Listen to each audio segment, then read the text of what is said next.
G'day, this is Subaru's Great Australian Detour, and we're just gonna see the country in a slightly different way. Like, we're not taking the obvious routes, we're turning off the obvious routes to find places like this in Western Australia, in the Northern Territory, up the East Coast, down across the Nullarbor, and we're doing it in this, the all-new Subaru Solterra, the all-electric SUV. Now, this is the overseas pre-production model, so it's not the exact car that you'd get your hands on, but it's just magic. And the idea is really simple. Go to different places, we show the car to Australia, and Australia gets to see the car. Road trips. It's what makes us great.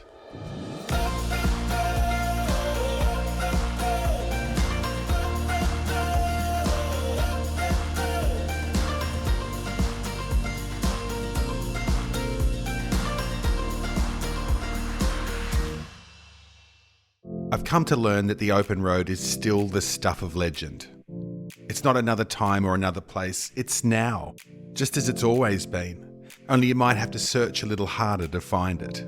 But there it is, off the freeway, connecting families to towns and stories, and what will become some of our fondest memories. Subaru's Great Australian Detour is a celebration of the long way, of seeing the drive as being just as important as the destination. So instead of racing past the best bits, enjoy the journey. Stop, turn off, take the odd detour. This is Australia, the greatest detour there is.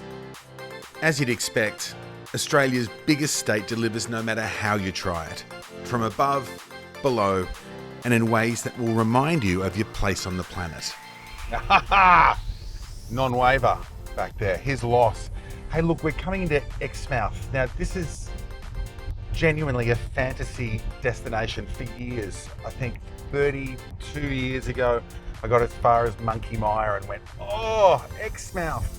Ningaloo Reef, before it was fancy and trendy. The whale sharks, you've got the manta rays, the whales that run up and down the coast. It's exotic. And it's literally the middle of nowhere, halfway up the state. So there's a lot to see. Hope you're ready. Maybe the best way to get it all in perspective is from above. Gav runs the scenic flights your mother warned you about. It's a microlight. If you can just imagine a motorbike with a 1200cc engine, a mast and a hang glider wing bolted on top. Right. Back in the day when they first started, they used to be nicknamed the Flying Lawnmower. Yeah. Because you used to have very similar engines on the back. Yeah, and I think that's why I'm feeling a level of trepidation about the experience, because it is a bit like a flying a flying go-kart. Yeah.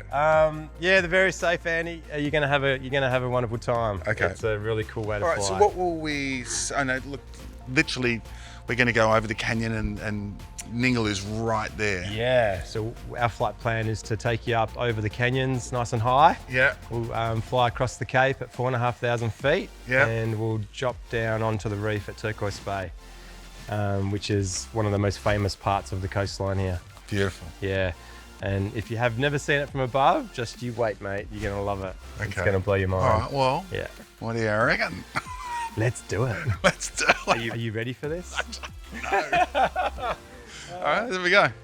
We do have nappies for people. Anyone? yeah. For anyone that's a bit nervous, we've got nappies to cover. I did notice that there are underpants. Tests and checks done. It's a climb to 4,000 feet and smooth air. We work our way across the peninsula to the Ningaloo side of town. Whether you'll see whale sharks or humpbacks or southern rights really depends on the season. But you are guaranteed a view verging on overwhelming. With the engine off, we just float above it. Peaceful, serene, even a lifetime highlight. And it's not yet 9 a.m. It's not noisy at all, right? And the view, and to see Ningaloo that way, like, you know, to look at it from the ground like we did in the colours, but to see it from that way was amazing. And just for the record, the takeoff, right? So the only way I can compare it is like when you pass a road train and there's that sense of exhilaration and fear when you go, I hope this goes, and then you just, and we're off. And it was just, it's like Jonathan Livingston's seagull. It's just floating. So it was beautiful. You've got to do that. It seems like Ningaloo gets all the attention, but there is something else you seriously have to see to believe, and it's a short detour off the main road. The Great Australian Detour is about the search, chasing the glimpse of something you noticed from the main road, or maybe the memory of another traveller, all in the hope of finding some true Australian magic. 10 minutes from the emerald beaches and briny sea air is the Cape Range National Park. This is literally another world. On drives like this, you've got to fight the natural instinct to not turn off on the brown signs, because literally sometimes it might be 300 metres off, it might be a kilometre off, amazing things like Cape Range National Park, and this is dead set like being in Flinders Ranges and Arizona and driving through a spaghetti western scene. Keep waiting for Clint Eastwood to stand up in the middle and go, bail up. Actually, that'd be Ned Kelly. Anyway, you get the idea. Like, just see the brown signs, just take the detour. It's about exploring and finding a story to tell, and maybe the chance to go gadget things in the car. So the Solterra is like definitely it's a capable EV. This road is, pretty challenging, but I've got all-wheel drive, I've got X mode, and then 2 modes of X mode, so dirt and snow and then deep snow and mud. And then for a section like this, which is pretty towy, I put it in grip control and just go low grip control. And now the car is actually getting itself down the hill. It might go a little bit faster. There's 5 levels of it, so I can enjoy the ride, sounds of nature, get down there safely. It's great. And if I do get to a section of road which is too much, if it's beyond my ego, I can stop, go backwards. It's great. As we saw from the sky, the Cape Range National Park sits perfectly in the peninsula between the Indian Ocean and the Exmouth Gulf. An hour or so south, that's Coral Bay. A chance to beat the heat with a swim in a Ningaloo lagoon, and also to get up close and personal with the locals. I can't believe we're actually on the Ningaloo Reef. It was described to me this way, that we should treat this like a safari, right? Even an African safari. So the idea is you cruise around and you try and find the animals, whether it be the whale shark or the humpbacks or the manta rays, as we're going to see today.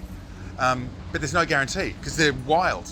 But to help us, a spotter plane is about to come up and they'll cruise around and then direct us, and if it all comes together, we'll be in the water very soon.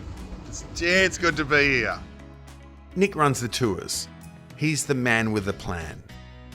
Is there anything we need to know about the swimming with the manta rays? I know they don't have the spikes or the... Yeah, that's correct. They are related to other stingrays and stuff which do have barbs. Yeah. Manta rays have evolved not to have them. Their main defense is just their speed and their size. And they're fine with us, obviously. Yeah, absolutely. Yeah, so, every manta ray is different. They all have personalities like we do. Some will maybe have never seen humans before. Yeah. But we do also have a lot here. Are they here. curious? Yeah, definitely. Yeah, we do have a lot here that sort of inhabit the areas frequently. So they're kind of used to humans, and they do get curious at times, yeah, for sure. All right, let's go swimming, eh? Yeah, let's do it. Beauty. It was hard to know what to expect, though I'm sure it wasn't this. 4 manta rays doing circle work on a bombora 10 feet below us. Was it a dance? Was it romance? So, Kylie, is that normal? That was unbelievable. Yeah, that was a good day, that's for sure. 4 mantas on the cleaning station. Beautiful, we didn't have to swim much to keep up with them, so certainly not every day's like that. Now, it's springtime. It looked like they were dancing. It looked like now I'm just doing that human thing of going, I think they're in love. I think there was 2 males and 2 females, and they were preparing. What a beautiful little story. Is that what happened? Yeah. No. Look, I didn't get to see whether they were males or females. Yeah. They were cleaning. So yes, they often look like they're dancing in the water. They're very gracious. Oh, it's just beautiful. Yeah, really lovely. Yes. It was gorgeous. Yes, they were cleaning, but also in love. It's exhausting.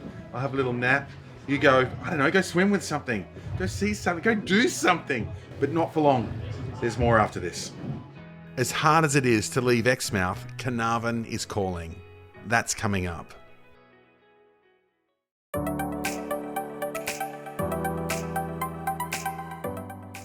This is Subaru's Great Australian Detour, and we're currently west, Exmouth to be exact, exploring Coral Bay to Cape Range National Park, and even the skies above. We're taking the Subaru Solterra, the all-electric SUV, to some of Australia's most iconic locations, and it's been an amazing trip so far. From the near ghost town of Silverton to far north Queensland's Daintree and the Great Barrier Reef, then across to the Northern Territory's Kakadu National Park. What a trip. There's definitely something unique about Western Australia though.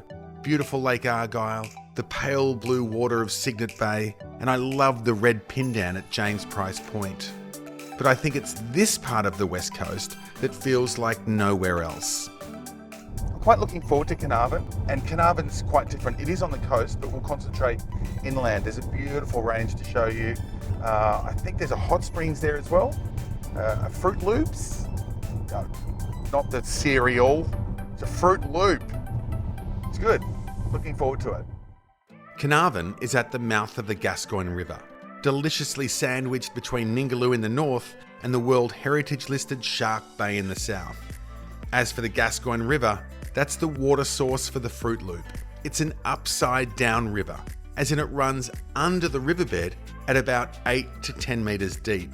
So whilst it looks sandy, it actually runs like water. Carnarvon, which is on the coast of West Australia, is a revelation. It sort of erupts in this beautiful green oasis out of just about nothing, and it's a fruit bowl. So there's this thing called the Fruit Loop Trail where you get bananas, and these grow all year round, or mangoes, or table grapes, and they're seasonal. I quite like the thought of that. And then you can stop off and buy the, chocolate dip version. Wow. Oh, I've got to go. I need another one before this one melts. And for all you Instagrammers looking to plump up your socials, just setting up for a selfie, because apparently if you're traveling around, you have your name on the back, at Andrew Daddo, and you come here to the Cactus Garden, that's you. That's not a good photo. Hey! Yeah.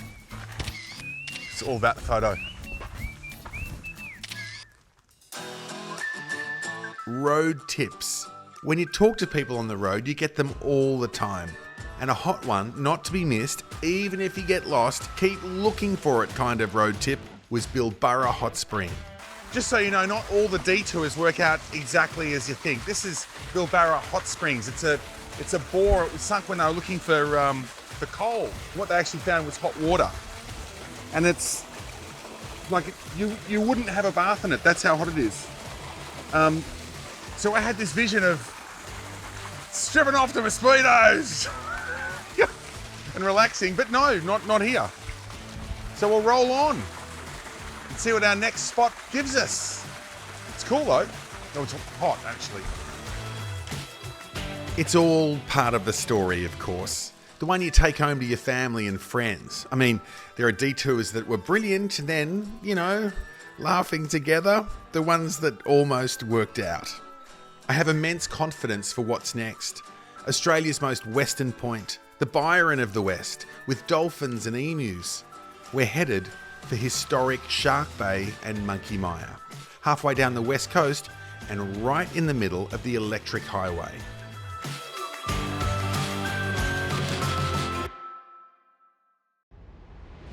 Monkey Mia. If you grew up watching Flipper, this coastal haven could be verging on the spiritual. It's interesting when you get to different areas, the signs sort of change, and they're really heavy on the animal signs in this part of WA, but it's different things.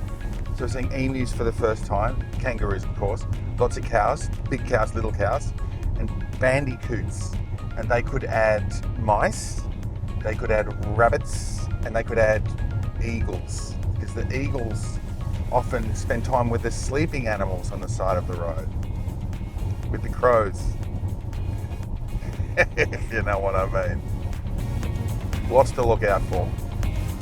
If you're doing this trip with kids, you'd have them bouncing in the back seats with excitement for what's coming. Monkey Mia. Specifically, the dolphins of Monkey Mia. Coming into Monkey Mia, which is great, a return of sorts. What they didn't have last time I was there was a charger, an EV charger, and they've got one now, so that's great. So emus, hopefully, dolphins, definitely, and we charge the car, which is getting low. The time is now. Surprise, surprise. The Solterra has got a fan. Hello, Mr. Emu. Yes, it's the Solterra, Subaru's all-new SUV. It's all electric. Want to have a look? The good news here is, old mate, see that yellow box there? That's a fast charger, right? So what I do is, I plug the Solterra in here while I go and look at the dolphin show, or I chat to you and wonder about your beautiful feathers. And the really exciting news is, the whole West Coast is going to have a fast charging network. So all the way from Kununurra down to Esperance, about 6,500 Ks. I know, it's good. You like it, don't you? Looks good. Sharp. Didn't even hear me pull up, did you? It's a very quiet car, very quiet. And you do all the charging via the app. Suitably impressed. Very smart emu. That's why it's on the coat of arms. I'll get the cable. Simply put, and obviously, the cable connects the charger to the Solterra. Some charging stations have their own cables, some do not. The magic then happens via the app, and it's pretty straightforward. Find your charger, select your charge card, and press start. Hey there, Pipsqueak. Did your mum tell you about the Solterra? Oh, yeah, that one. I'll check out the dolphins. Monkey Mia is, as I think you know, famous for the wild dolphins that visit the beach daily for a snack or two. It's also a stunning beach with tranquil water, perfect for family holidays. I'm on the lookout for dolphins. The official feeding happens at about 8 o'clock down at the pier, but I know from experience, because I came here with my wife in 1992 on a motorcycle and was going to ask her to marry me just up that beach, but a fish took my line and went in, and the moment passed, that if you come further up the beach and swim here, the dolphins will work their way back and forth and you might get lucky and have them swim by. So you know, which I didn't, the rules about being in the water with dolphins in WA are pretty strict. It's to help protect these beautiful mammals. There's a 50-metre exclusion zone. So if you do see them coming and you have a chance to leave the water, that's the preferred option. Just on that romantic proposal, I did ask her again 2 years later, and she said if I had have asked her when we were here, she would have said no. And then I would have taken off, and that's funny how things work out, isn't it? Anyway, still waiting for the dolphins. They've been feeding the dolphins for years. It's a chance to learn about them and see them at close quarters. In the old days, punters could help out. For now, that's not an option. It is amazing how often you can be caught off guard by the moments in a road trip. Maybe it's emotionally or maybe spiritually, but you'll be gobsmacked by what you're seeing or then reminded of something else. So it becomes a search for that next surprise, because you know it's coming. It just might not be where you expect it. I hope you enjoyed that trip from Exmouth to Monkey Mia. Just stunning and different ideas. That's Little Lagoon there, and Monkey Mia's just there, and Denham, and I know what you're thinking, is that Boldara Country Club? And it is. So this seems like the perfect spot to say, just leave me here while I think about Subaru's next Great Australian Detour. We're heading south, and then after that we're going to head east to the Nullarbor, which is why I bought these, to play Australia's longest golf course. In fact, it's probably the longest golf course in the world. But first, let's conquer Boldara. 9-holer, sand scrape greens. See you later.